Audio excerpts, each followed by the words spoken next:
ya nini, mambo ya mwisho sasa ni mambo hii ambayo inaendelea huko pale inaitwa Shakahola. Shakahola. Shakahola. Shakahola. Shakahola. Hapana ongea juu ya mambo ya bwana Makenzi. Atizi Makenzi. Atizi Ezekiel. Hapana. Hawa ni watoto. Baba yao iko ndani ya Ikulu. Iko ndani ya Ikulu.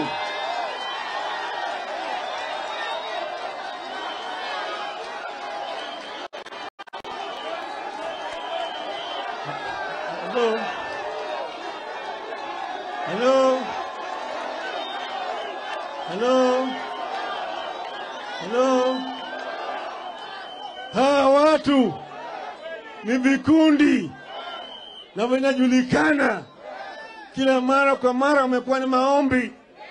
Tunaombea amani, tunaombea mvua ikuje. Mara nyingine walikuwa kule Nyayo Stadium. Hao wote walikuwa pale. Simeona picha yao wakiwa ndani ya Ikulu. Simeona hapo. Simeona hapo. Hapa mama wa Ikulu yuko hapa. Simeona hapa. Huyu bwana Gachietha. Gachietha bibi yake. Si vile ni askofu. Simeona. Simeona. Hao wote wako ndani ya hiyo dhehebu. Hao ndio wameneta hiyo dhehebu. Kwa hivyo sasa tumesema ile uchunguzi ambao unafanywa kule Shakahola haiwezi kufanyika kama hakuna waandishi wa habari. Hatutaki wazuie waandishi wa habari kwenda huko.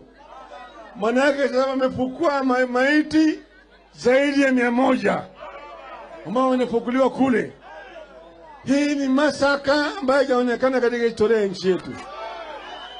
Kwa hivyo tunasema tunataka waandishi wa habari wakubaliwe kukaa pale. Sasa ile ambayo wanachimba kaburi wako pale wanapiga picha. Si mnataka namna hiyo?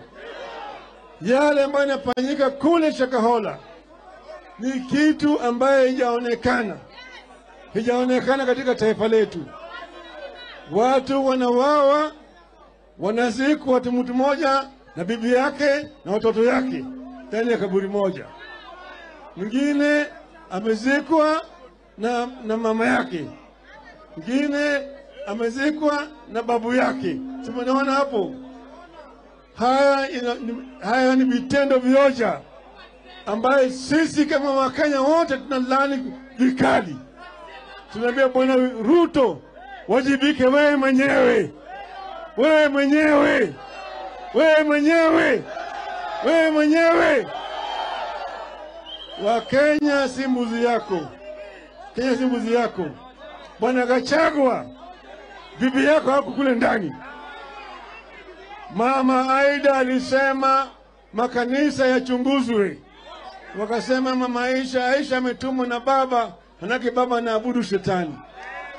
Kati baba na wale nani anaabudu shetani? Tunaabudu shetani.